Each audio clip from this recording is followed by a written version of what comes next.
우리는 집사 임직을 위한 임시총회를 앞두고 교회가 무엇인지 교회의 본질에 대해서 생각을 하고 있습니다. 함께 말씀을 나누고 있는데요. 지지난주에는 교회가 하나님의 백성이다. 삼위 하나님의 관점에서 교회는 하나님의 백성, 또 성자 하나님의 관점에서는 그리스도의 몸, 성령의 관점에서는 성령의 전으로 교회를 정의를 내릴 수가 있습니다. 그러면서 오늘은 이제 두 번째 시간으로 그리스도의 몸으로서의 교회에 대해서 살펴보려고 합니다. 교회는 그리스도 안에서 성취된 하나님의 백성입니다.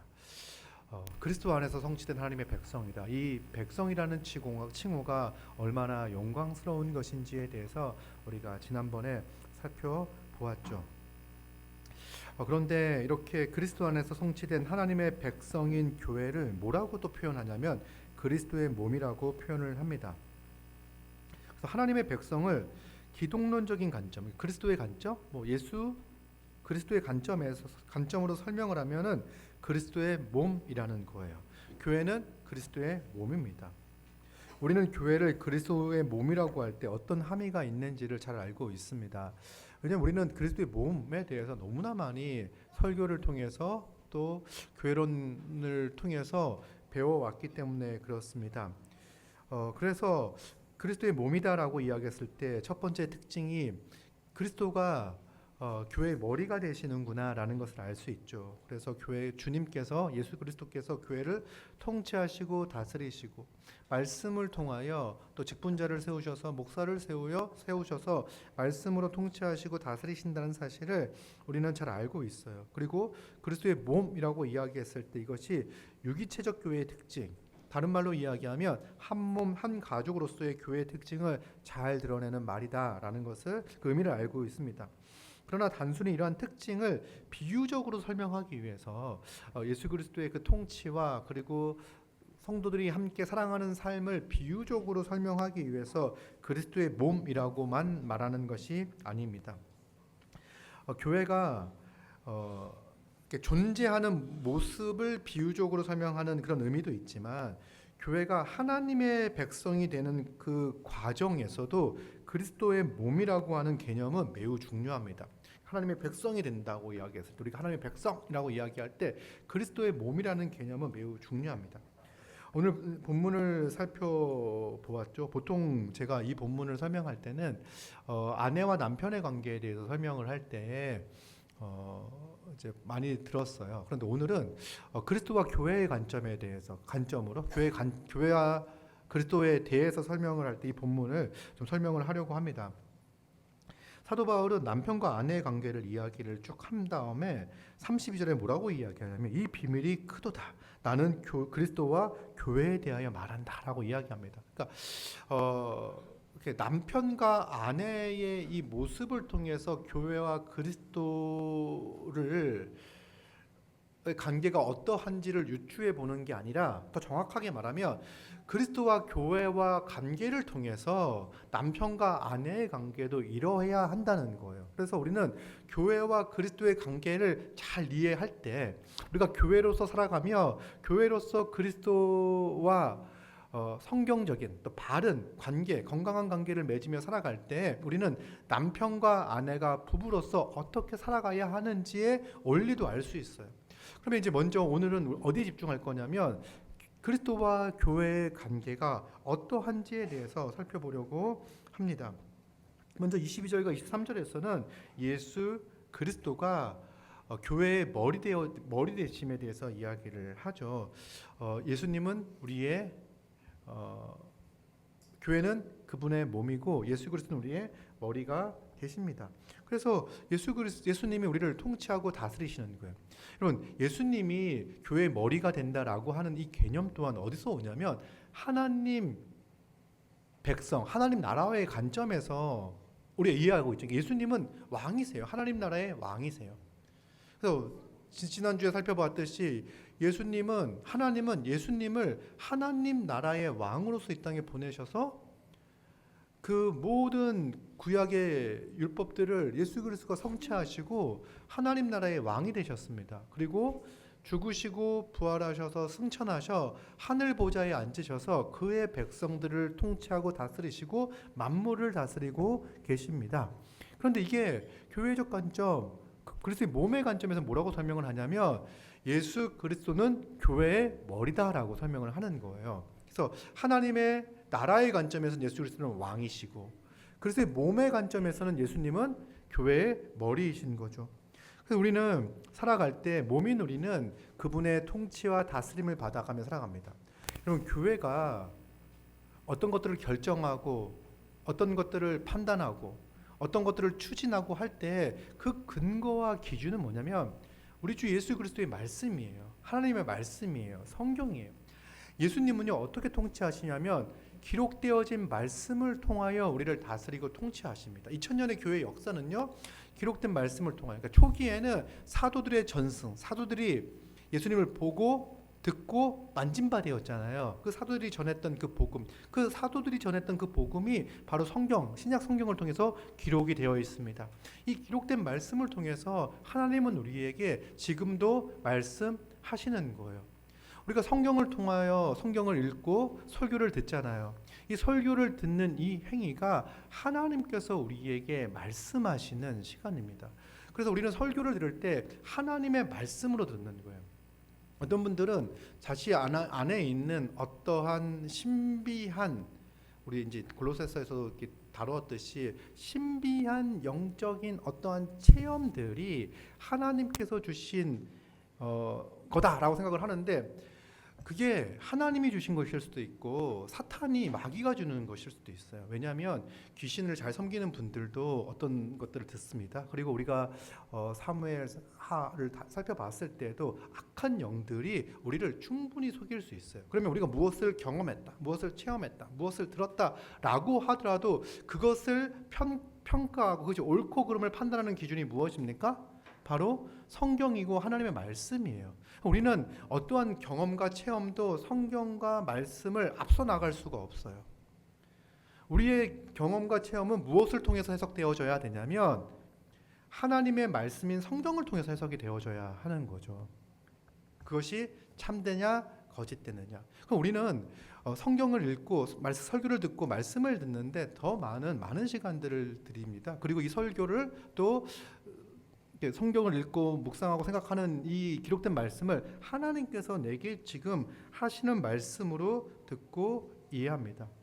여러분, 우리는요 경험이 하나님의 말씀을 앞서갈 수 없고 이 성경 말씀이 하나님이 설교를 통해서 말씀하시고 또 성경을 읽고 묵상하는 가운데 역사하시고 그 성경이 우리의 경험과 체험들을 만들어갑니다. 우리는 이 말씀을 듣는 이것을 통해서 하나님의 살아계심을 경험하고 하나님의 사랑을 경험하고 하나님의 역사를 경험하는 거예요. 이것이 바로 우리 주 예수 그리스도께서 머리가 되셔서 그 교회를 통치해 가시는 방법입니다. 그러면서 이제 25절을 넘어가면은요 뭐라고 이야기하냐면 남편들에게 이야기하면서 그리스도께서 교회를 사랑하시고 그 교회를 위하여 자신을 주셨다라고 말씀을 하세요. 예수님은요 교회를 사랑하십니다. 여러분, 예수님이 교회를 사랑하는지는 어떻게 알 수 있습니까? 어떻게 알 수 있어요? 여러분, 예수님이 나를 사랑하는지는 어떻게 알 수 있습니까? 정말 여러분을 사랑하십니까? 예수님이? 어떻게 알 수 있습니까? 나를 사랑하셔서 자기 자신을 주셨다는 것, 그것을 통해서 우리는요 예수 그리스도가 나를 사랑하신다는 사실을 알 수 있어요. 하나님이 우리를 사랑하시는 걸 어떻게 알 수 있어요? 내가 계획한 대로 모든 것들이 잘 이루어지고 걱정, 근심, 염려거리들이 다 사라지고 한다고 하더라도 그것이 하나님이 나를 사랑하는 증거가 될 수 없어요. 하나님 나를 사랑하시는 확실한 증거는 하나님이 나를 사랑하셔서 나를 하나님의 자녀 삼으시기 위하여, 하나님의 백성 삼아주시기 위하여 자기 아들을 아끼지 않고 내어주신 것, 이것이 하나님이 나를 사랑하시는 분명하고도 확실한 증거입니다. 여러분, 어느 순간 여러분들 길을 걷다 혹은 막 직장에서 엄청 치이고 혹은 열심히 했는데 그 허무감이 몰려 들어왔을 때 하나님이 나를 사랑하시는 게 맞을까? 온갖 어려움과 고난들이 막 이렇게 몰려올 때 불현듯 우리의 이 연약한 마음과 생각에서는요, 하나님이 나를 사랑하시는 게 맞을까라는 생각들이 불현듯 올라올 때가 있어요. 그때마다 우리는 눈을 들어 말씀을 바라보며 말씀을 통하여 예수 십자가를 바라보는 거예요. 그러면서 하나님이 나를 사랑하신다는 것은요, 이 지금 벌어지고 있는 이 환경이 아니라 하나님 나를 사랑하셔서 이 역사 가운데 하나님의 아들 예수 그리스도를 이 땅에 보내셨고 나를 대신하여 십자가에 죽게 하셨다는 이 사실, 이것을 통하여 하나님이 나를 사랑하신다는 사실을 분명하게 알 수 있습니다. 알 수 있어요. 그리고 여전히 하나님이 우리를 사랑하세요. 그런데 교회를 통하여 이루어지고 있는 일들을 보면요, 하나님이 그리스도가 나를 사랑하신다는 사실을 분명하게 알 수 있습니다.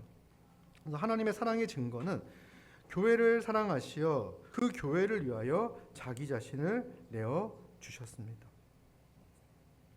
그 결과 어떻게 됐냐면 우리는요, 예수님이 나를 위하여 죽으셨잖아요. 그럼 이제 우리가 어떻게 생각하냐면 내 죄가 용서받고 난 구원받았어? 난 이제 천국 갈 수 있는 자격을 얻게 되었어? 라고 생각이 딱 끝나는 경우들이 있는데 그렇지 않습니다. 이제 지금은 우리의 상태는 어떠하냐면, 그러니까 이제 방금 이야기하는 방식들은 뭐냐면 천국을 죽은 이후에 일어나는 어떠한 공간, 어떠한 현상, 어떠한 세계로 생각을 하게 되면 믿음 이후에 천국 갈 때까지 이 공백기가 있잖아요. 그렇죠? 난 믿음으로 천국 가는 거니까. 그런데 즉각적인 변화들이 일어나요. 예수 그리스도를 믿었을 때 구원받은 자들에게는 즉각적인 변화들이 일어납니다. 먼저는 신분의 변화가 일어나고요. 둘째는 상태의 변화가 동시에 일어나는 거죠. 어떤 상태로 변하냐면 26절을 보니까 물로 씻어 말씀으로 깨끗하게 하사 거룩하게 하시고 자기 앞에 영광스러운 교회로 세우사 티나 주름 잡힌 것이나 이런 것들이 없이 거룩하고 흠이 없게 하려 하심이라 라고 말씀하세요. 여러분, 우리 주 예수 그리스도 우리를 사랑하셔서 우리를 위하여 십자가에 못 박혀 죽으셨잖아요. 그 결과 우리는 이렇게 하신 목적이 뭐냐면 우리를 거룩하고 흠이 없는 존재가 되게 하시기 위하였습니다.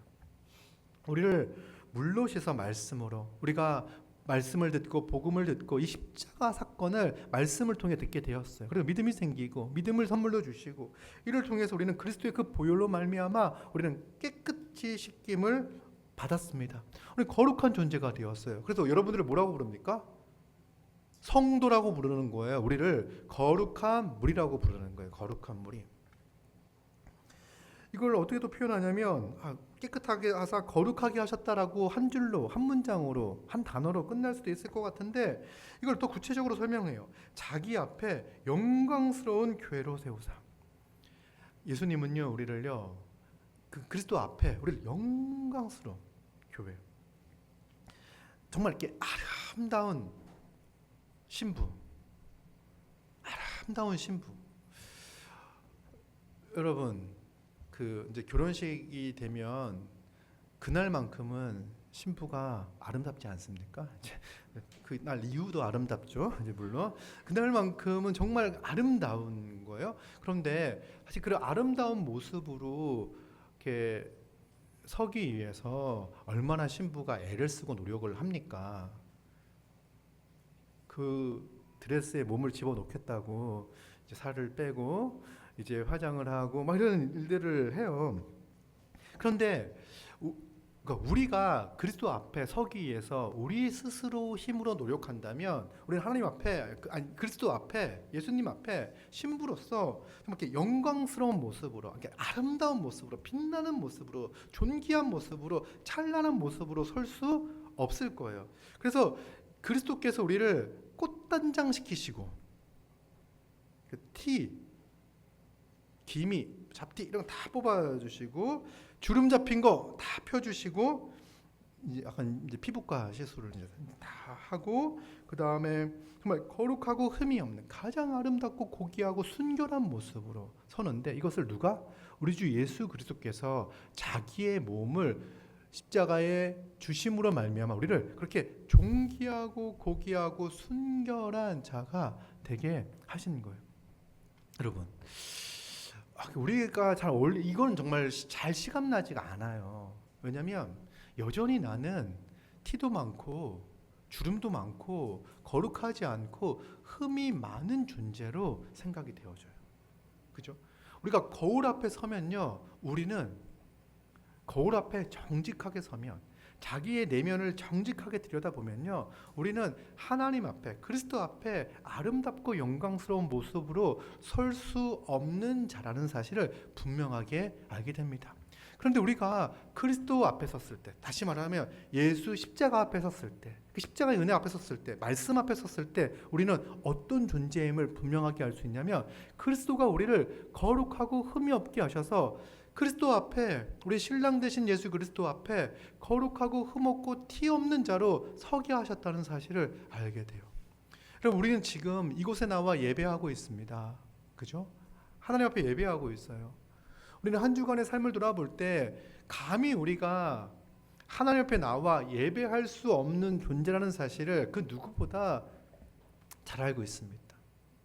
물론 지지난주에 비해서 지난주가 조금은 더 거룩했을지 몰라요. 왜냐하면 4일 동안 말씀을 듣고 또 나눔을 하고 말씀 가운데 푹 젖어 그리스도의 그 충만함과 풍성함을 누렸던 분들은 그럴 수 있어요. 그럼에도 불구하고 그 풍성한 은혜를 누리는 가운데에도 여전히 나의 연약하고 부족하고 이기적인 모습들이 불현듯 일어나는 걸 보면서, 야, 난 정말 가망이 없는 존재구나. 그리스도의 그 사랑이 없다면, 그리스도의 그 십자가의 헌신이 없다면 가망이 없는 존재구나라는 사실을 아는 거죠. 그런데 그래서 우리는 그리스도를 꼭 붙잡는 거예요. 우리를 거룩하고 흠이 없게 하신.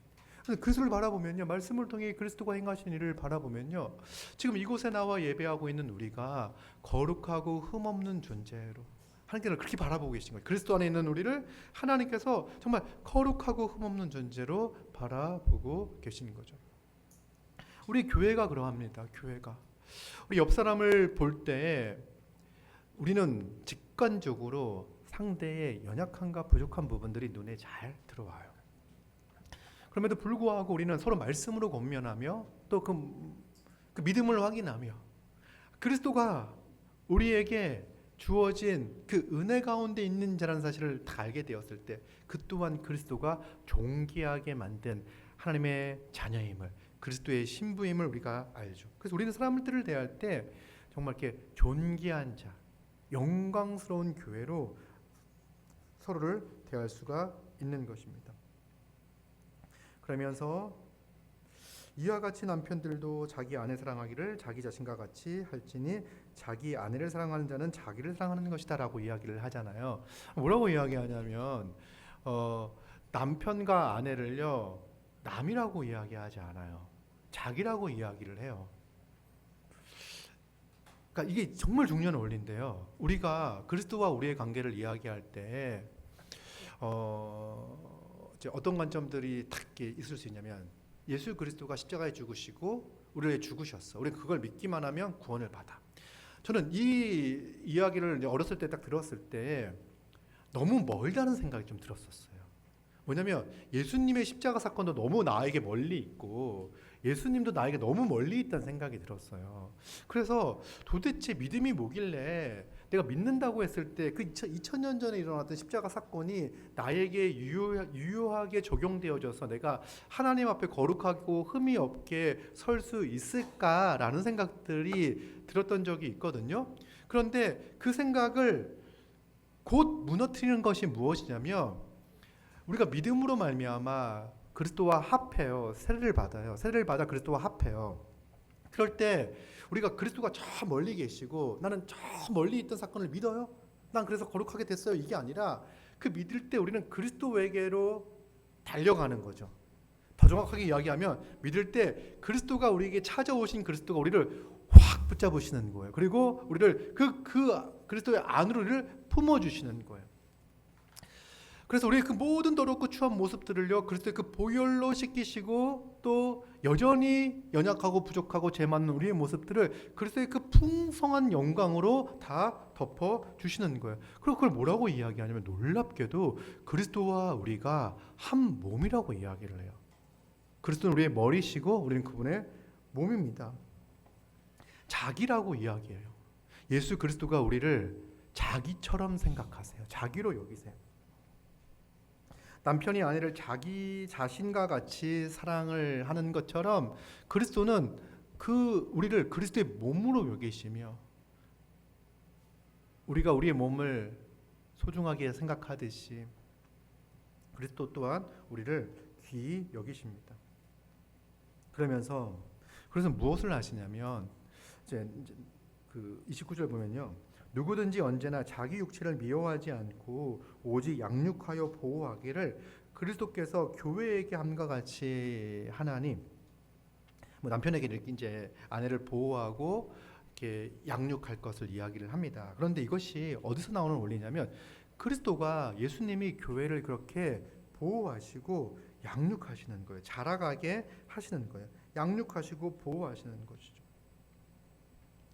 여러분, 우리는요 어쩌면 남편을 바라볼 때 이렇게 보호를 받고 있나, 내가 보호하고 있는 거 아닌가 이런 생각이 들 수 있어요. 그러나 여러분 잘 생각해 보세요. 그리스도는요 우리를 자라게 하시고요 우리를 보호하세요. 우리는 예수 그리스도께서 말씀을 통해서 우리의 생각과 우리의 삶의 많은 부분들을 변화시키시는 것들을 경험을 하죠. 저만 봐도 이전의 저와 지금의 제가 달라진 모습들을 봅니다. 그러면 내가 피나는 노력을 통해서 이렇게 변화가 일어났는가? 저는 정말 작심삼일이 목표인 사람이에요. 왜냐면 뭘 작심을 해서 3일을 못 가. 그래서 작심을 하면 3일만 가자. 뭐 이런 게 이제 목표인 사람이에요. 그런 사람들은요, 이렇게 변화를 이룬다는 이런 것들이 쉽지 않아요. 우리 모두가 그래요. 근데 우리의 삶을 돌아보면, 내 삶을 돌아보면 많은 부분들에 대해서 특히 신앙적인 부분에서 영적인 부분들에 대해서 진보가 있었던 것을 알게 됩니다. 말씀에 순종하는 것도 그렇고요. 여러 부분들에 대해 있었어요. 근데 그런 것들이 결국은 누가 나를 자라게 했는가 했을 때 우리 주 예수 그리스도께서 말씀을 통하여 나를 먹이시고 또 성찬을 통하여 나를 먹이시고 이것을 통하여 나를 자라게 하셨다, 성장케 하셨다라는 것들을 이제 고백하게 합니다. 그리고 제가 이번 주에 뭐가 있었죠? 수련회가 있었잖아요. 말씀 수련회가 먼 이야기처럼 느껴지긴, 먼 일처럼 느껴지긴 하는데 이제 둘로 앉아가지고 이제 한 이틀 동안 뭐 목요일 밤 일단은 먹여야 돼요. 그래서 모이니까 이제 다 모여 먹인당에 모여요. 그러면 둘러 앉아가지고 이야기를 하는데 뭐 금요일 이제 밤에 마지막 밤에 시간도 많지 않은데 잠깐 모여서 얘기를 합니다. 그런데 하는 얘기들이 거의 비슷해요. 왜냐면 들은 설교가 비슷하니까. 그리고 이제 짧은 시간에 이야기하는 핵심을 이야기하니까 거의 다 비슷해. 그리스도의 충만을 통하여 뭐 어쩌고 저쩌고 하는 거. 그러니까 그리고 이게 뭔가 실제적이고 막 이런 이야기들이 아니기 때문에 막 잘 안 들릴 수 있잖아요. 또 밤 늦은 시간, 거의 12시간, 늦박한 시간. 저는 그렇게 한 명 한 명 나누는 이야기를 들을 때 먼저 되게 감사한 마음이 들었어요. 왜 그러냐면 이렇게 한 명당 이야기할 때 그 뭐가 딱 생각이 나냐면 이전에 저를 처음 만났을 때 혹은 우리 교회에 처음 왔을 때 그 장면들과 모습들이 생각이 나요. 그때 정말 기본적인 그 진리에 대해서 잘 몰랐던 부분들, 또 그런 갈급한 부분들, 뭐 그런 부분들. 뭐 조성년 집사님 같은 경우는 20살에 이렇게 알바하고 있다가 누구한테 이렇게 전도를 받아가지고 이렇게 교회에 왔던 그 모습들. 그런데 그 모습들이 생각나면서 지금 그리스도의 충만에 대해서 이야기하고 함께 그리스도의 충만으로 자라가기를 소망하고 이런 부분들. 몇몇 분 제가 실명을 거론하긴 좀 그렇지만 몇몇 분들 그 당시에 자기 삶에 찌들어가지고 너무 힘든 상황들이어가지고 뭐 지금 돌아보면 다 살아낼 수 있었던 환경이지만 내가 이 교회는 계속 올 수 있을까? 이 교회는 왜 이렇게 주일날 많은 시간을 쓰는 거야. 뭐 이런 불편함, 뭐 이런 생각들이 보여요. 얘기하다 보면은 말하지 않아도 아 그렇구나, 뭐 다음 주에는 볼 수 없겠구나, 뭐 이런 생각들이 막 들어요. 그런데 뭐 꾸역꾸역 나왔던 모습들, 막 초기에 그런 모습 생각나는데 지금 와서는 정말 그 그리스도의 충만과 교회됨과 그 십자가의 복음의 은혜와 이런 부분들에 대해서 이렇게 나누고 이야기하고 또 자기를 희생하고 헌신하며 그리스도가 우리에게 보여줬던 사랑으로 서로 사랑하며 섬기며 살고자 애쓰는 모습들을 볼 때 참 은혜가 크다. 우리 주 예수 그리스도께서 우리를 보호하시고 지키시고 인도하시고 함께 하셨구나. 우리를 잘하게 하셨구나. 경험합니다. 그래서 저는 이제 교회를 생각할 때 참 감사가 넘칩니다. 감사가 큽니다. 여러분, 우리 교회가 완벽하기 때문에 감사한 게 아니에요. 여전히 우리는요, 우리 안에 앞으로 일어날 문제들을 놓고 끊임없이 계속해서 기도해야 할, 주님 다시 오셔서 완성시킬 그 나라, 우리 교회를 온전히 이렇게 하나님 나라를 완성할 그날 때까지는 이미야 아직 가운데 여전히 교회 안에는요, 어려움과 연약함과 문제가 있을 거예요. 그럼에도 불구하고 교회는 그 과정 가운데 이미 그리스도께서 주신 그 충만함과 하나님 나라의 복과 안식을 누리는 그 기쁨과 즐거움 또한 너무나 큰 거예요. 여러분, 우리가 일어날 변화는요, 예수님이 다시 오셨을 때 일어날 변화보다 이미 우리가 교회에 속해 누리는 그 변화가 훨씬 더 큰 변화예요. 무슨 말이냐면, 여러분, 우리가 예수를 믿기 전에 우리의 상태와 믿은 이후의 상태 있잖아요. 이 상태가 훨씬 큰 변화가 일어난 거예요. 이전에는 하나님을 대적하며 하나님의 말씀을 거역하며 살아왔던 죄인이었잖아요. 지금 우리는 어떤 상태입니까? 예수 그리스도의 그 보혈로 우리의 속사람이 새롭게 되어지고 우리가 하나님 앞에 거룩하고 흠이 없는 존재로 서 있는 거예요. 이 변화가 훨씬 더 큰 변화다. 그래서 물론 지금의 상태와 완성될 몸, 이 죄의 육체를 다 벗어버리고 그리스도의 그 부활의 몸으로 우리가 같이 우리가 부활의 몸을 입게 되었을 때, 그 새하늘과 새 땅에서 거하게 되었을 때 누리는 그 충만함도 뭐 지금과 비교할 수 없는 그 풍성함이 있겠죠. 그러나 여전히 하나님의 백성이 하나님의 백성으로 더 온전히 누리는 거잖아요. 근데 우리는 이미 이곳에서 그 전에 맛보지 못했던 것들, 그 전에 경험하지 못했던 것들을 이 교회를 통해서 그리스도의 충만을 누리며 맛보며 경험하며 살아가는 거예요. 맛보았기에 그 완성될 나라를 소망하며 살아갈 수가 있는 거죠. 이것이 바로 주님께서 우리를 양육하시고 보호하시는 모습인 겁니다. 우리는 그 몸의 지체입니다. 예수 그리스도의 몸의 지체예요, 우리가. 그래서 우리는 한 몸이다, 한 교회라고 이야기를 합니다. 성경은 예수 그리스도와 교회의 관계를 남편과 아내의 관계로 비유해서 설명을 합니다. 그래서 교회를 그리스도의 신부라고 표현하기도 하고요. 이게 에베소서에서만 나오는 게 아니라 고린도서에도 나오고 그다음에 계시록에도 나오는데, 한 본문만 설명을 인용해드리면 우리 요한계시록 19장 7절 8절에서는요, 우리가 즐거워하고 크게 기뻐하며 그에게 영광을 돌리세, 어린 양의 혼인 기약이 이르렀고 그의 아내가 자신을 준비하였으므로 그에게 빛나고 깨끗한 세마포 옷을 입도록 허락하셨으니 이 세마포 옷은 성도들의 옳은 행실이로다 하더라. 이게 나오죠. 이게 마지막 주님이 다시 오셨을 때 우리는 거룩한 신부로서 다시 오실 신랑을 맞이하고 그 혼인 잔치가 벌어질 거예요. 이렇게 이제 비유하고 있습니다. 설명하고 있습니다. 이제 그리스도께서 우리에게 자신의 몸을 주시고 우리 거룩하고 흠이 없게 하셨는데, 그래서 우리는 그 몸의 지체라고 표현하고 있잖아요.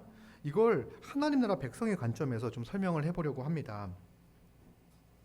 우리는 이제 잘 알아요. 하나님이 우리를 하나님의 백성 삼으시기 위해서 일하셨습니다. 여러분, 하나님의 구원의 목적은 뭐냐면 하나님의 백성 삼아 주시는 거예요. 하나님의 일하시는 목적, 하나님의 그 구원 사역의 목적은 뭐냐면 우리를 구원하셔서 하나님의 백성이 되게 하시는 거예요. 이때 하나님은요, 이 하나님 백성 삼으시는 이 사역을 위하여 성자 예수 그리스도를 통하여 이 일을 행해 가시죠. 삼위 하나님이 함께 하시는 사역인 거죠. 우리는 삼위 하나님의 사역의 결과 우리는 하나님의 백성이 되었습니다. 성자 하나님은 어떤 일을 행하셨습니까? 예수님은 십자가에 죽으셨습니다. 형벌 대속적 죽음을 죽으셨습니다. 그런데 그리스도가 교회가 그리스도의 몸이라는 관점은 아까 얘기했던 저 멀리에 있었던 역사적 사건이 아니라 이 사건을 그리스도와 우리를 하나로 연결시키는 아주 중요한 개념입니다. 교회를 훨씬 더 풍성하게 이해를 합니다. 그러니까 예수님의 사역과 내가 어떻게 긴밀하게 연결되어지는지는요, 그리스도의 몸의 관점으로서 분명하게 이해할 수가 있습니다.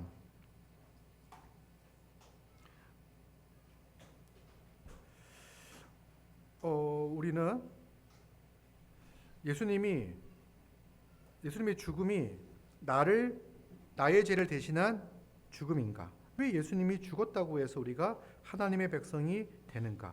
그것을 믿는다고 해서 왜 하나님의 백성이 되는 거지라고 하는 의문을 가질 수가 있습니다. 왜냐하면 구약의 성경에 나와 있는 원리와 신약의 원리가 달리 보여서 그래요. 그렇죠? 구약은요, 아브라함의 자손들 그리고 할례를 받으며 하나님의 백성으로 인정을 받았습니다.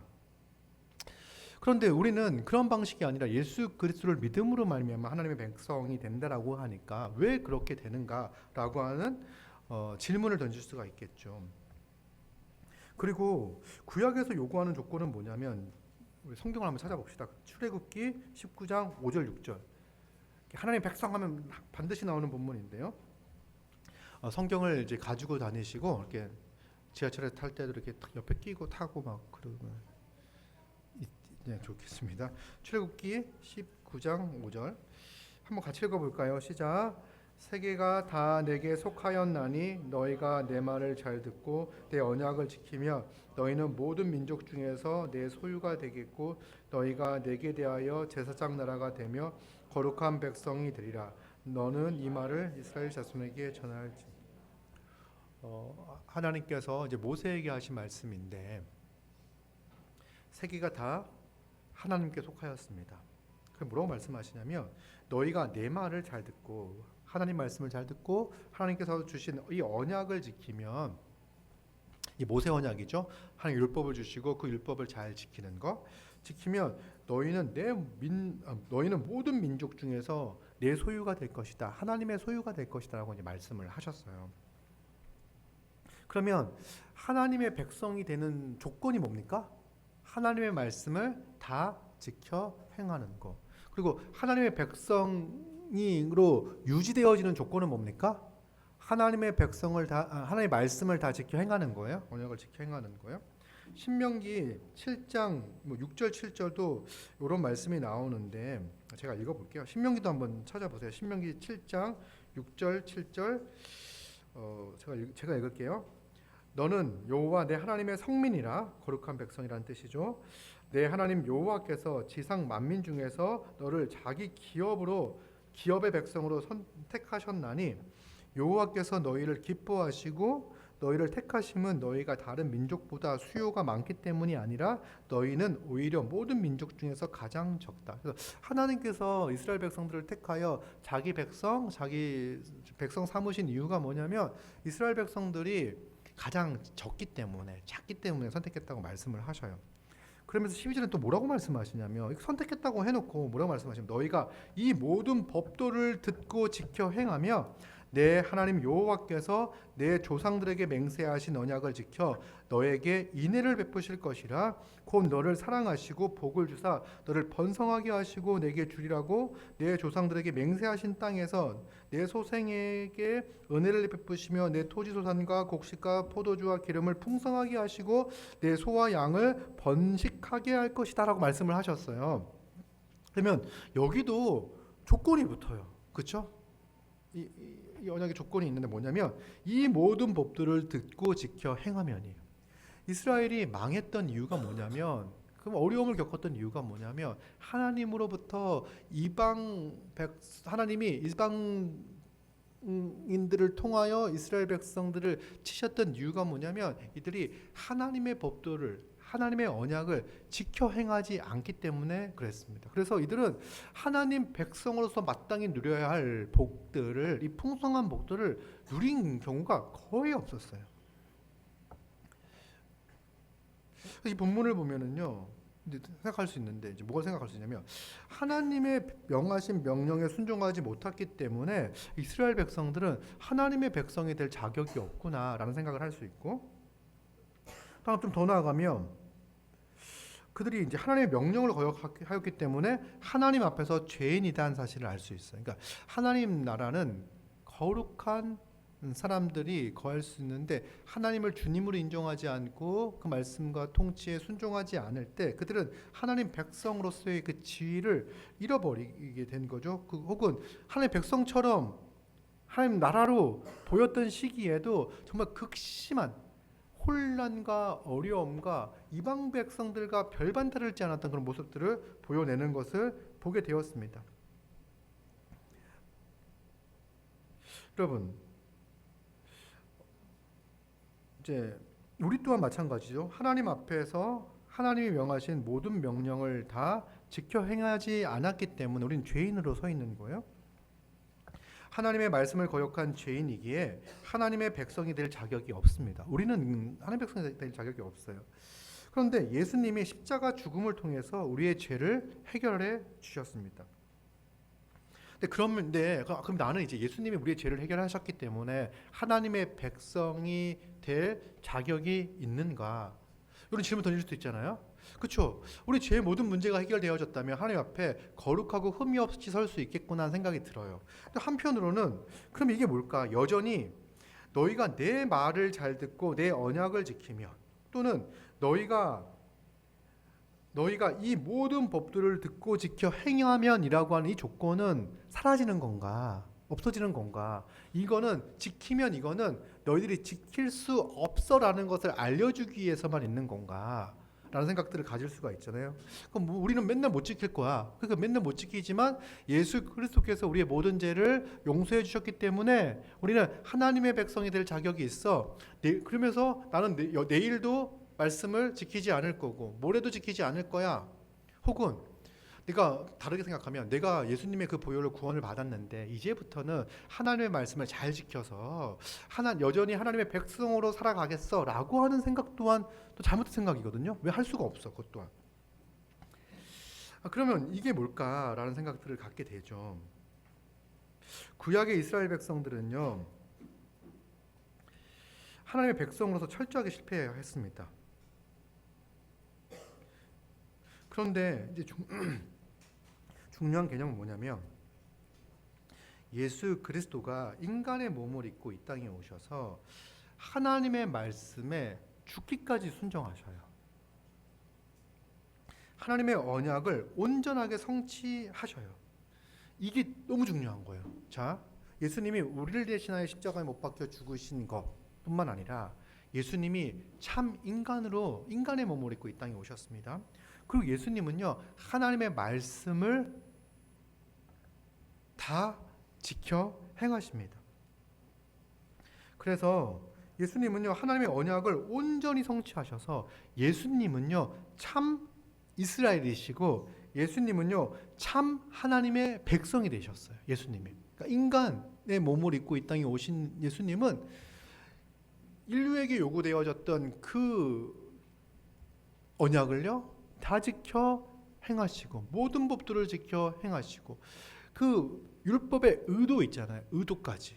그 의도까지도 다 지켜 행하심으로 말미암아 예수님은 참 이스라엘, 참 하나님의 백성이 되셨습니다.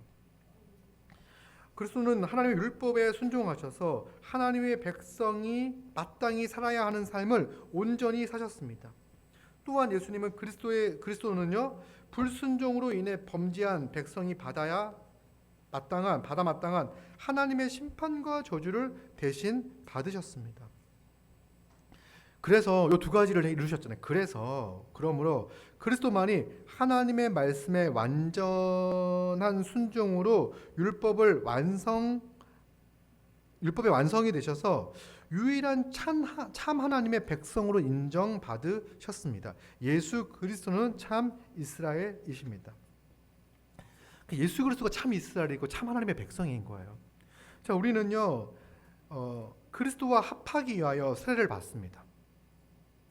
그래서 그리스도와 합하였다는 것은 무슨 뭐냐면 하나님의 백성이 되었다는 이야기. 그러니까 세례가요 하나님의 백성이 되어지는 그 출입문 같은 역할을 한다고 이야기했잖아요. 그러니까 세례 서약을 통해서 교회 서약을 통해서 교회 안으로 하나님의 백성의 일원으로 들어오는 거예요. 갈라디아서 3장 26절 29절 살펴보겠습니다. 이제 신약으로 다시 오셔서 갈라디아서 3장 26절 29절 보겠습니다. 자, 이것도 하나님 나라 관점과 하나님의 백성의 관점으로 보시면 좀 더 분명하게 보여요. 자, 한번 갈라디아서 3장 26절부터 29절까지를 함께 한 목소리로 읽도록 하겠습니다. 시작. 너희가 다 믿음으로 말미암아 그리스도 예수 안에서 하나님의 아들이 되었으니 누구든지 그리스도와 합하기 위하여 세례를 받은 자는 그리스도로 옷 입었느니라. 너희는 유대인이나 헬라인이나 종이나 자유인이나 남자나 여자나 다 그리스도 예수 안에서 하나이니라.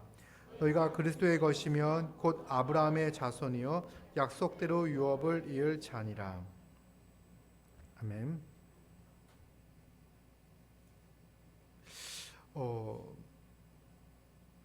너희는 다 믿음으로 말미암아 그리스도 예수 안에서 하나님의 아들들이 되었다라고 이야기를 해요. 하나님의 아들이 되었다, 하나님의 자녀가 되었다. 특별히 하나님의 아들이라는 표현은 하나님의 나라를 유업으로 받을 자, 기업으로 받을 자라고 하는 그 신분, 자격 이걸 의미를 합니다. 그러면 뭐라고 이야기하냐면 누구든지 그리스도와 합하기 위하여 세례를 받은 자는 그리스도로 옷 입었다라고 이야기하죠. 이거는 그 하나님의 아들로서 그 신분에 걸맞는 옷. 그죠? 하나님의 아들이 누굽니까? 예수 그리스도이시죠. 우리는 그 하나님의 아들, 맏아들이신 예수 그리스도의 옷을 입어요. 근데 이게 뭐냐면 세례를 받는데 그리스도와 합하기 위하여 세례를 받는 거예요. 그리스도와 합했다, 연합했다. 이 개념이 어디서 나왔죠, 우리가? 에베소서 오늘 읽은 본문에도 나오고 그 다음에 창세기 2장에도 나오잖아요. 창세기 2장에도 나오는 본문인데 보면 뭐라고 나와 있냐면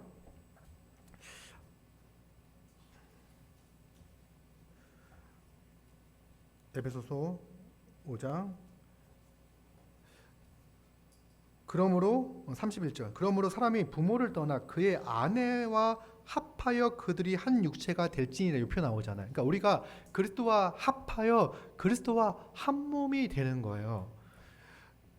이게 진짜 중요한 개념입니다. 그래서 우리는 그리스도와 합하여 참 아들이신 그리스도와 합하였고 참 이스라엘, 참 하나님의 백성이신 예수 그리스도와 합하여 하나님의 나라를 유업으로 받을 자가 되는 거예요. 여러분, 그리스도와 합할 수 있는 자는 누구입니까? 어떤 사람이 믿음으로 말미암아 그리스도와 합하여 그리스도로 옷 입고 하나님의 아들들이 되어 하나님이 아브라함에게 약속하셨던 그 복들, 하나님 나라의 복을 받을 수 있는 자가 됩니까? 누가? 28절 갈라디아서 3장 유대인이나 헬라인이나 종이나 자유인이나 남자나 여자나 모두가 다 믿음으로 말미암아 세례를 받고 그리스도와 합하여 그리스도와 하나를 이루는 거예요. 그리스도와 한 몸을 이루는 건데 그리스도와 한 몸을 이루는 우리는 어떻게 됩니까? 그들 모두가 믿는 자 모두가 그리스도 안에서 하나가 되는 거죠. 우리는 그리스도와 연합은요 어디로 나아갑니까? 예수 그리스도를 믿는 자들과 하나됨으로 나아가요. 우리는 그의 몸이 되고 그 예수 그리스도의 각각 우리가 한 몸을 이루는 지체가 되는 것입니다. 그래서 29절 보면요.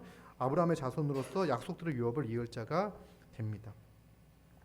이게 바로 이제 우리가 그리스도와 합하여 그래서 그 모든 순종이 믿음으로 말미암아 우리에게 주어짐으로 말미암아 우리가 하나님의 백성이 되었다라고 말할 수 있습니다. 여러분 그런데 하나님의 백성이 되었을 때 이제 어떤 생각들을 갖게 되냐면, 이제 하나님의 백성으로서 하나님의 뜻에 합당한 삶, 하나님을 기쁘시게 하는 삶, 하나님이 정말 놀라운 은혜를 허락하셔서 우리를 구원하셔서 하나님 백성 되게 하셨잖아요. 그러면 이제 우리는 하나님의 백성에 합당한 삶을 살기를 원해요. 거룩한 행실로 살기를 원해요. 그죠? 그런데 우리가 이제부터 어떻게 하나님의 백성으로서 거룩한 행실을 행하며 그 신분, 하나님의 백성의 신분에 맞는 삶을 살아갈 수 있을까? 이게 진짜 중요한데, 요 관점이 없으면요 어떻게 생각하냐면, 이제 예수 그리스도가 너를 구원하셨지, 이제부터 너희는 거룩한 삶을 살아갈 수 있는 신분을 회복되어졌어, 자격이 있어, 이제부터 너희들이 스스로 하나님의 백성이 합당한 삶을 살아봐. 그리고 이렇게 살아간 후에 너희들의 행실을 보고 잘했으면 최종적인 구원, 잘못했으면 지옥, 이렇게 될 거야. 이렇게 생각을 한다면요, 이제는 그리스도를 속히 떠나버리게 되는 거예요. 근데 많은 경우가 예수님을 믿음으로 구원을 받고 행함으로, 자기의 노력적 행함으로 구원을 유지한다고 생각을 해요. 근데 그러지 않습니다. 여러분, 누가 구원을 받냐면 믿음으로 그리스도와 연합한 자들이 구원을 받는 거예요. 믿는다고 했지만 그리스도와 합하지 않은 자들, 그리스도 연합하지 않은 자들은 구원이 아니에요. 구원이 곧 그리스도와 연합하는 거기 때문에 그렇습니다. 그리스도와 연합하면, 그리스도를 옷 입으면 어떤 일이 벌어지냐면, 여러분 여전히 여러분들도 솔직히 까놓고 말해서 여전히 불안하지 않습니까? 여러분들의 그 마음 상태를 보면, 생각을 보면, 오늘 그렇게 말씀이 꿀보다 달았는데 내일 아침 눈을 떴더니 왜 이렇게 성경이 보기 싫은지, 뭐 이런 생각이 들지 않습니까? 막 기도 훈련할 때, 기도가 너무 좋습니다, 막 기도가 됩니다, 막 이렇게 하고, 왜 그 다음 주부터 기도 안 하는 거예요? 이런 것들을 봤을 때, 나는 정말 좀 이렇게 안 된다는 생각들을 많이 가져요. 근데 안 돼요. 우리는 이걸 인정을 하는 거예요. 근데 왜 성경은 우리에게 거룩한 삶을 그러니까 거룩한 성도라고 이야기하고 거룩한 삶을 살아가라고 요구를 합니까? 할 수 있어요. 어떻게 할 수 있냐면, 어떻게 할 수 있는 존재가 되냐면, 우리가 그리스도와 연합하였기 때문에 우리는 거룩한 삶으로 나아갈 수 있어요.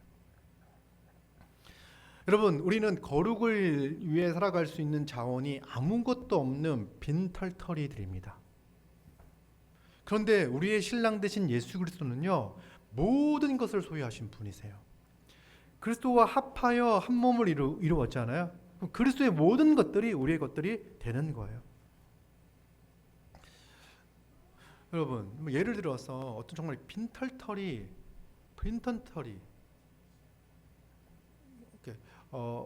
이렇게 정말 똑똑하고 잘생기고 멋진 친구였는데, 이제 고시 공부를 한다고 막 공부하다가 20년째 장수하고 있는 사람이야. 근데 어느 날 우연히 어떤 자매를 만났고, 그 자매의 첫사랑이었고, 이렇게 만났어. 결혼을 했어. 근데 딱 만났어. 빨리 갑시다. 결혼했어. 했더니 그 자매가 이렇게 어마어마한 성공을 이룬 사람이야. 그랬더니 자기는 무일품인데 집도 있어, 차도 있어, 심지어 집에 냉장고도 있어, 막 있어. 근데 자기는 결혼을 했을 때 아무것도 없이 결혼을 했잖아요. 그럼 나는, 근데 남편으로서 이제 가정을 이루고 부부가 되었을 때 아내의 그 모든 것들을 자기 것처럼 사용할 수가 있어요. 그렇죠? 아내의 집이 자기 명의는 아닐 수 있어요. 그러지만 같이 그 집에 거하고 같이 살고, 근데 침실에 안 들어와. 여보, 나는 침실에 들어올 자격이 없어. 난 베란다면 충분해. 이러고 있다면요, 얼마나 속이 터지겠습니까? 우리의 모습과 우리의 상태가 그렇다는 거예요. 우린 그리스도와 합하여 그리스도의 모든 것을 가지고 사랑하며 섬기며 살아갈 모든 자원들이 있는데, 여전히 아무것도 없는 빈약한 자기를 붙잡고 이렇게 살아간다는 거예요. 그런데 여러분 믿음의 눈을 드시고 우리는 그리스도의 몸으로서 그리스도와 연합하여 그리스도의 모든 것들이 우리에게 주어졌음을 믿고 매일매일 바라봐야 돼요. 그 거울을 통해서 초라한 자기 자신을 바라보는 게 아니라 말씀을 통해서 위대하고 영광스럽고 우리에게 모든 것을 아낌없이 내어주시며 지금도 그리스도의 그 모든 성품으로 우리를 살아갈 수 있도록 그 무한한 자원을 공급해 주시는 그리스도를 바라보는 거예요. 염려가 있습니까? 걱정이 있습니까? 여러분들 안에 있는 그 미움과 다툼과 시기의 문제가 있습니까? 여러분, 그리스도의 사랑을 바라보십시오. 그리스도의 절제를 바라보십시오. 그리스도의 온유를 바라보십시오. 여러분, 제가 아까 얘기했듯이 서두에 얘기했듯이 내 삶도 많이 이렇게 발전한 것 같아라고 이야기하잖아요. 어떻게 보면요, 나의 성품은 여전히 옛날과 비슷해요. 크게 달라지지 않았어. 여러분들 마찬가지일 거예요. 그런데 뭐가 달라졌냐면 이제 그리스도의 것을 가지고 살아가는 거기에 점점 익숙해지는 거야. 내 것이 아니라 막 자기 거를 붙잡고 끙끙거리는 것이 아니라 이제는 담대하게 그리스도의 것을 가지고 누리며 살아가는 것들이 점점 익숙해지는 거예요. 그래서 마치 그리스도의 것이 내 것인 것처럼 보여지기 시작해요, 사람들에게는. 그러니까 우리가 막 그렇게 살아난 다음에 막 열심히 봉사하고 열심히 섬기고 열심히 교회를 위하여 살아갔다고 하더라도 돌아보면요, 이 모든 것이 주의 은혜입니다라고 이야기할 수 있었던 게 뭐냐면 내 통장의 잔고가 빵이지만 무엇을 가지고 그렇게 섬기며 살았냐면 무한하신 그리스도의 그 자원을 가지고 살았기 때문에 이 모든 것들이 주의 은혜입니다. 이렇게 살아갈 수 없는 자를 그렇게 살아갈 수 있는 신분으로 해결하시고 나에게 모든 풍성한 자원들을 주셔서 그리스도의 충만을 허락해 주셔서 그것들을 가지고 섬기며 살아가며 살아가고 이제는 그리스도를 닮은 모습까지 나를 인도해 가시니 참으로 감사합니다라고 고백할 수가 있는 거예요. 내가 한 것은 아무것도 없습니다. 그리스도가 나를 위하여 믿음 주시고 용기를 주시고 소망을 주시고 내 삶에 이렇게 이끌어 오셨습니다라고 고백할 수가 있는 거죠. 한 가지만 더 말씀을 드리겠습니다. 이제 에베소서 4장 앞부분을 보면요, 이제는 이제 뭘 해야 되냐? 우리가 그리스도의 것들 가지고 살아가는데 이 교회 안에서 어떻게 충만함을 누리는가, 그리스도의 몸으로서 어떻게 살아가는가에 대해서 간단하게 설명을 드리겠습니다. 이제 특별히 직분에 대해서 우리가 좀 생각을 해봐야 되니까 에베소서 4장 11절 보면요, 한번 같이 읽어보겠습니다. 4장 11절 12절 읽겠습니다. 시작. 그가 어떤 사람은 사도로, 어떤 사람은 선지자로, 어떤 사람은 복음 전하는 자로, 어떤 사람은 목사와 교사로 삼으셨으니 이는 성도를 온전하게 하여 봉사의 일을 하게 하며 그리스도의 몸을 세우려 하심이라. 아멘. 이제 그러니까 저는 보면 에베소서 교회에 대한 이야기가 진짜 많잖아요. 그리고 예수님이 승천하시면서 교회 선물을 주셔요. 그게 뭐냐면 이제 각 사람의 믿음의 분량들의 선물을 주시고 또한 교회에 직분자를 선물로 주셔요. 11절에서 목사를 말씀을 전하고 말씀을 가르치는 직분자를 교회에 선물로 주시는 내용입니다. 교사 이제 목사 말씀을 가르치는 목사가 딱 세워졌어. 목사는 자기의 생각을 막 전하고 가르치는 것이 아니라 말씀에 근거해서 우리 주 예수 그리스도의 그 뜻, 그것들을 하나님의 위대한 계획들, 그것도 성경을 통해서 설명하고 말하고 가르치는 자입니다. 그런데 목사가 말씀을 가르치는 목적, 다시 말하면 예수 그리스도께서 교회 목사를 선물로 세우신 목적은 뭐냐면 12절, 이는 성도를 온전하게 하여 봉사일을 하게 하며 그리스도의 몸을 세우려 하심이라라고 이야기를 했어요. 이 말씀이 되어 있어요. 그러면 목사님이 말씀을 잘 가르치면 어떤 일이 벌어지냐면 성도들이 온전하게 돼요. 그러니까 온전하게 된다는 이야기는 뭐냐면 준비된다는 의미예요. 준비된다. 무엇을 하기 위해 준비되어지냐면 봉사의 일을 하도록 준비되어지는 거예요. 그래서 우리 교회를 딱 처음 오면요, 그러니까 저희가 이제 개척교회, 제가 개척교회 출신이거든요. 그래서 우리 이제 개척을 해가지고 막 하는데 사람들이 막 개척교회를 오면 봉사할 게 되게 많다고 생각을 해요. 섬겨야 될 게. 물론 많죠. 하려고 하면 진짜 많죠. 우리가 대형 교회를 흉내 내려고 하면은 진짜 많겠죠. 할 진짜 많아요. 근데 봉사를 하기에 앞서 먼저 뭘 해야 되냐면 말씀을 듣고 말씀을 배워 봉사할 준비를 갖추는 게 되게 중요해요. 근데 이제 물론 이게 우리는 매일 말씀을 듣고 매일 준비되어 또 새롭게 하는 거예요. 그래서 먼저는 이렇게 봉사할 준비가 되었는가. 그러면서 많은 분들이 교회 개척 교회에 함께하기 어려운 이유가 뭐냐면 교회에 섬길 게 많다라는 생각들을 이제 가져서 되게 이제 부담스러워 하시더라고요. 근데 먼저는 배우는 게 중요해요. 그러니까 봉사의 일을 하기 전에 말씀을 배우는 게 중요해요. 말씀을 배우면 봉사의 일을 감당케 되어 있어요. 이렇게 말씀을 듣다 보면 여러분 엉덩이가 막 이렇게 들썩들썩 거릴 때가 있지 않습니까? 그죠? 야, 나도 봉사하고 섬기고 싶은데 왜 이렇게 설교가 긴 거야? 이런 생각이 이제 들 수 있어요. 들썩들썩 거리는 거요. 이게 이제 말씀을 잘 듣고 잘 배우고 있는 거예요. 그렇지. 그리스도께서 내게 주신 영광이 복이 이렇게 크고 풍성하고 내가 이렇게 많은 자원들을 가지고 있구나. 이제 내가 이것을 가지고 옆에 있는 지체를 사랑으로 섬기며 돕고 살아가야 되겠구나. 뭘 돕고 뭘 섬기고 할 게 뭐가 있지? 막 이렇게 두리번 찾게 되는 거예요. 이렇게 되는 거죠. 근데 봉사의 일을 하는 목적이 뭔지 아세요? 그리스도의 몸을 세우는 거예요. 여러분 말씀을 듣고 여러분 봉사하는데 여러분들 그 봉사가 주님의 몸된 교회를 세우고 있습니까? 생각해야 돼요. 내가 정말 그리스도의 몸된 교회를 세우고 있는 섬김과 봉사인가? 그리고 이제 그리스도의 몸된 교회를 세운다는 것은 또 어떤 의미인가를 더 풍성하게 알아야 되겠죠. 그러니까 그리스도의 몸을 세우는 데는 전혀 기여하지 않으면서 나는 그리스도의 몸을 세우고 있다라고 생각하는 거는 정말 이렇게 엉뚱한 데 에너지를 쏟고 있는 거니까 이제 잘 알고 잘 해야 되겠죠.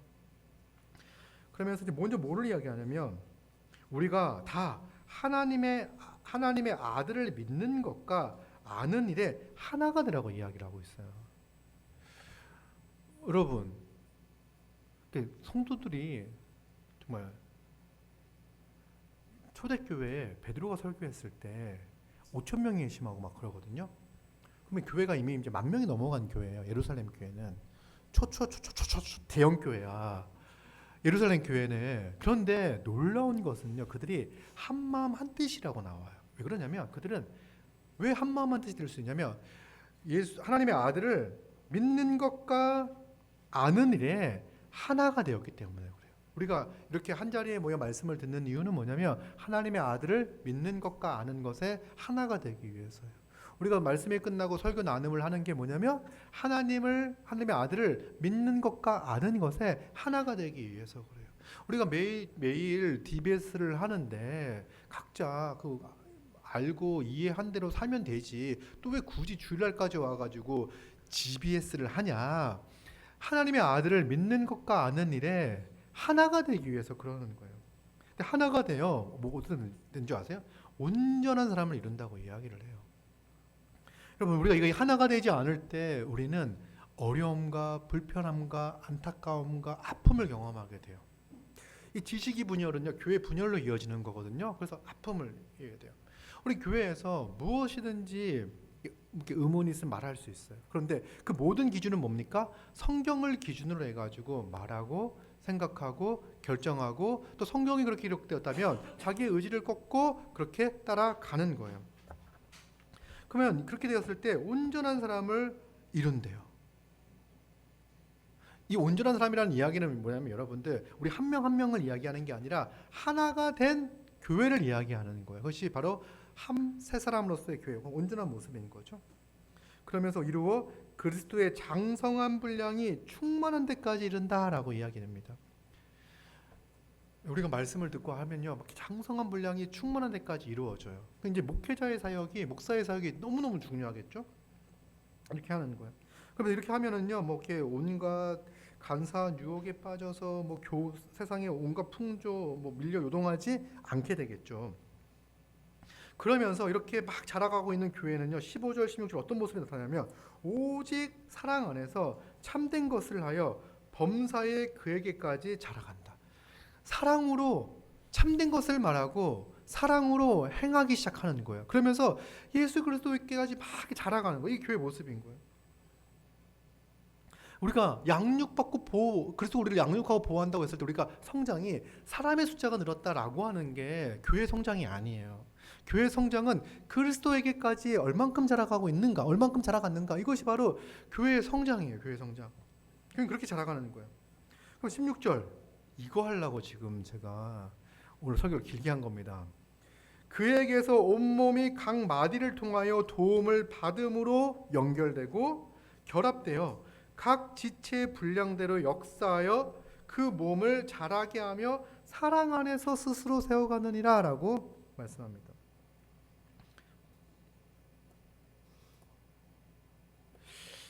그 몸을 자라게 하며 사랑 안에서 자라가는, 우리가 사랑으로 서로 섬김을 통해서 교회가 자라가는 거죠. 근데 이렇게 자라갈 때 그에게서, 그애는 예수님이죠. 예수님에게서 온 몸이 각 마디를 통해 도움을 받는다라고 이야기를 해요. 그러니까 온몸 각 지체는 자라가는데 누구를 통해서, 무엇을 통해서? 각 마디라고 이야기하잖아요. 이 각 마디. 그러니까 그리스도께서 그 각 사람에게 영양분을 공급해 주시고 은혜를 공급해 주시고 살아갈 힘을 공급해 주시는데 이게 무엇을 통해 공급되어지냐면 각 마디를 통해라고 이야기를 해요. 근데 이 각 마디를 비유적이니까 누구라고 해석을 하냐면 직분자로 해석을 해요. 직분자로. 그럼 이제 목사와 집사인 거죠. 그 목사와 집사는 교회가 사랑 안에서 잘 자라가도록 살피고 돌보는 거예요.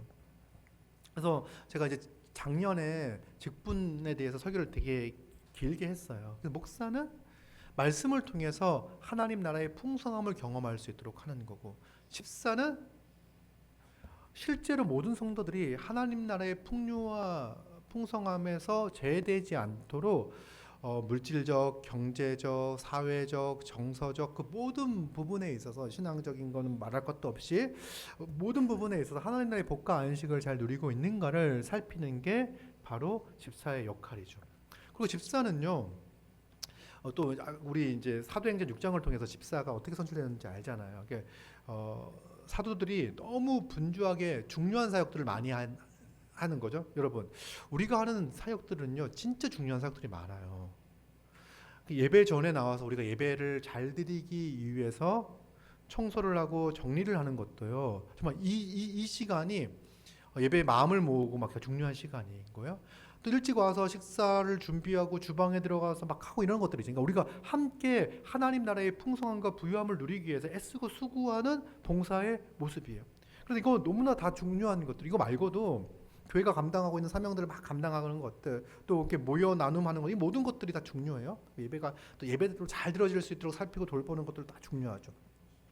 근데 그 중요하다고 해가지고 목사가 이 모든 일들을 다 감당한다면 정작 말씀을 준비하는데 소홀해질 수 있어요. 그래서 집사는 그 다른 영역, 목회자가 말씀에 집중할 수 있도록 잘 살피는 거죠.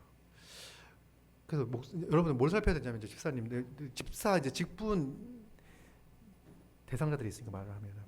이제 교회를 살피는 것과 이 목회자가 말씀을 연구하고 집중해서 성경을 잘 연구하고 설교를 할 수 있는 환경들을 만들기 위해서도 애를 써야 돼요. 그래서 목사님이 이게 정서적으로 안정되어 있는가, 혹시 공황 장애를 겪고 있지는 않은지, 뭐 이게 이런 정서적으로 안정되어져 있는가, 뭐 신체적인 어려움은 있지 않은가. 그래서 막 병약해가지고 설교 준비를 별로 그렇게 걱정 안 하시는 것 같지만 이제 뭐 그럴 수도 있잖아요. 뭐 그러지는 않은가. 뭐 이런 것들은 이제 여러 가지를 이렇게 살피는 거예요. 그래서 그런 환경들을 잘 할 수 있도록 돕는 측면도 하나가 있고, 이뿐만 아니라 보면은요, 아까 12절을 보니까 말씀을 배운 성도들은요, 모든 성도들이 봉사일을 해요. 그래서 여러분, 잘못된 생각 중에 하나가 뭐냐면 집사만 일한다는 생각들을 갖는 경우들이 있어요. 집사가 일하는 사람이다. 그래서 보통 이제 우리 교회는 그런 생각들 이렇게 많지 않아가지고 뭐 집사님들이 모든 일을 다 한다 이런 생각들은 별로 여러분들 갖지 않아요. 왜냐하면 우리 모두가 성도로서 봉사일을 감당하여 교회가 자라가는 교회가 성장하고 자라가도록 힘써야 되는 걸 모두가 알기 때문에 그래요. 집사는 뭐 하냐? 모두가 봉사하는데 굳이 집사가 있어서 할 이유가 뭐가 있을까라는 생각들을 갖게 되잖아요. 그런데 집사는 모든 성도들이 봉사의 일을 잘 감당할 때 더 잘 감당할 수 있도록 돕는 거예요. 집사는요, 시야가 좀 넓어야 돼요. 교회 전체를 바라볼 수 있어야 돼요. 그리고 이제 교회가 전체를 바라보면서 자기가 맡고 있는 분야들이 있을 수 있어요. 집사님들. 그 분야에 대해서도 좁게 보지 않고 넓게 보는 거. 그래서 집사님들 자기 부서 이기주의 뭐 이런 거 있잖아요. 뭐 이런 거를 버리고 교회 전체를 보면서 그 전체 안에서 우리 부서가 어떤 부분들을 감당해야 될 것인가. 또 이 부분을 감당한다고 했을 때 또 적절하게 성도들이 그 봉사의 일을 감당할 수 있도록 배분을 하는가. 그럼 어느 날을 보면요, 이렇게 주방이 예를 드는 거예요. 저는 잘 몰라요. 주방이 막 사람들이 막 차고 넘칠 때가 있어. 그래서 일의 효율이 떨어져. 막 걸리적거려요. 그럼 이제 집사들이 나서는 거죠. 누구 나오세요. 그럼 이제 네 하고 나와야 되는 거예요. 그래서 그 일의 효율성. 근데 어느 날에는 이렇게 텅 비어 있을 수 있어. 그러면 누구 들어가서 좀 섬겨주세요라고 이야기하는. 그래서 우리가 가지고 있는 자원들 이 집사 딱 파악을 하고 있어야 돼요. 누굴 집어넣는데 밥이 안 나오고 뭐가 다른 게 나올 수도 있으니까 이제 집사님들은 각자들이 가지고 있는 은사들을 잘 파악하여 그 은사들이 적절하게 사용되어질 수 있도록, 그래서 그 모든 일들을 통해서 하나님 나라의 풍성함과 그리스도의 그 충만함을 누릴 수 있도록 이제 그 역할들과 사명들을 감당하는 게 바로 이제 집사다라고 할 수 있습니다. 그리고 또 이제 구제 얘기도 많이 했죠. 구제. 그래서 좀 우리 가운데 이렇게 가난의 문제를 해결하기 위해서 집사들은 또 애를 써야 합니다. 지금 이제 우리 대한민국이 35,000불, 누군가 그렇게 벌고 있습니다. 여러분 이제 35,000불, 한 1인당 35,000불, 한 4인 가족으로 이야기하면 한 14만 불 정도 되는 아주 부유한 나라가 되었습니다. 그래서 우리가 지금 이 땅을 살면서 이렇게 굶어 죽기는 쉽지 않아요. 대한민국에 살면서. 굶어 죽으려고 하면요, 누가 한 명 굶어 죽으면 난리가 납니다. 언론에서도 하고 막 구청에서도 하고 막 이렇게 사회 복지 하시는 분들도 그렇고 정말 난리가 나요. 정말 그렇게 사회 뭐 사각지대를 없애기 위해서 막 애를 쓰고 있거든요. 이런 환경에서 우리가 교회 안에 있는 지체들을 어떻게 돌볼 것인가에 대한 생각들을 가져야 돼요. 그래서 절대적 빈곤의 문제를 넘어서서 상대적 빈곤이라든지 또 누군가가 경제적인 것뿐만 아니라 정서적으로, 사회적으로, 신체적으로, 문화적으로 어떠한 풍요로움을 누리지 못하는 부분들이 있다면 또 풍성함을 누릴 수 있도록 서로 돕는 것. 그래서 뭐 교회에서 누리는 교회 안에서 누리는 이 충만함과 풍성함이 세상에서 말하는 그 정도의 수준은 아닐 거예요.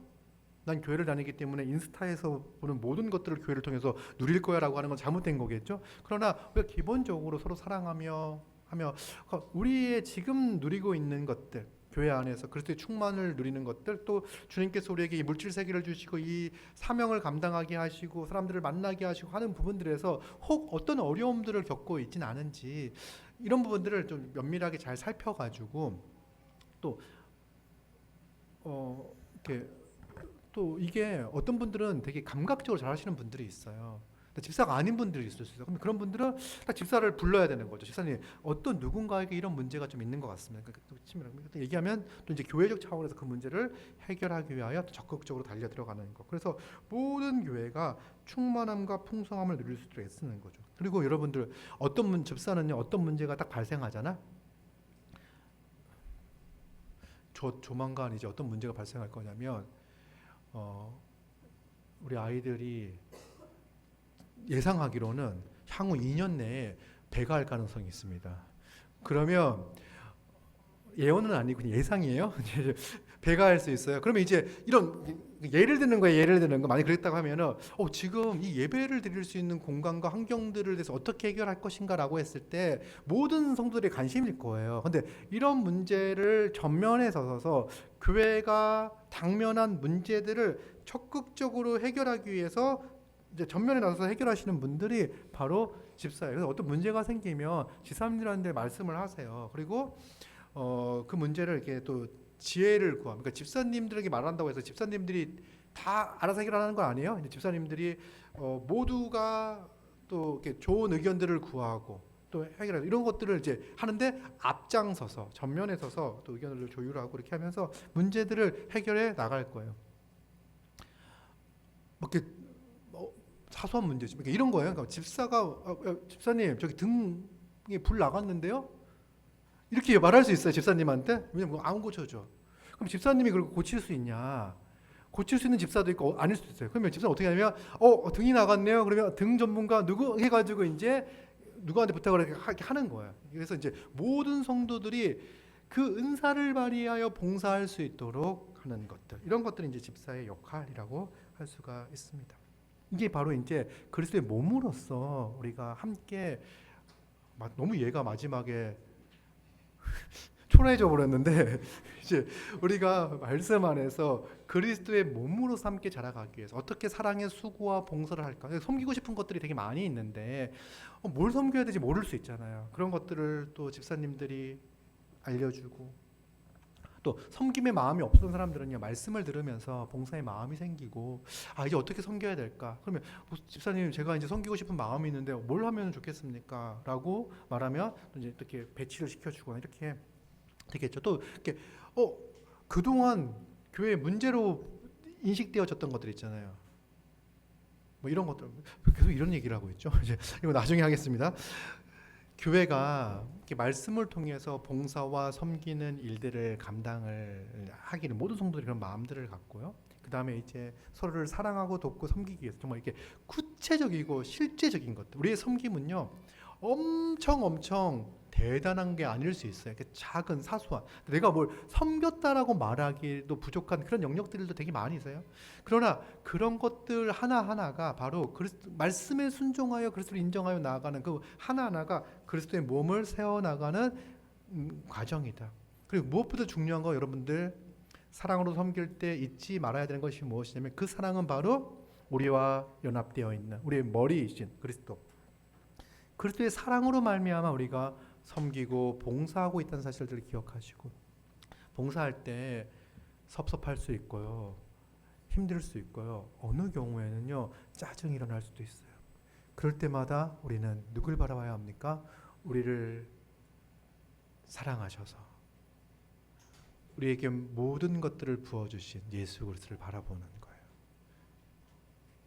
그리고 그리스도의 그 힘을 가지고 다시 용기를 내서 사랑으로 섬기는 것, 이것이 바로 신자에게 주어진 놀라운 하나님 백성된 우리에게 주어진 특권이자 그리스도의 몸으로서 살아가는 방법이다, 방식이라는 사실들을 기억하시면서 매일매일 머리 대신 그리스도를 바라보고 그분으로부터 힘과 용기와 지혜를 공급받아 생명을 공급받아 힘 있는 신자로서 또 그리스도의 몸으로서 옆에 있는 지체들을 돌보고 섬기며 살아가는 우리 모두가 되기를 소망합니다.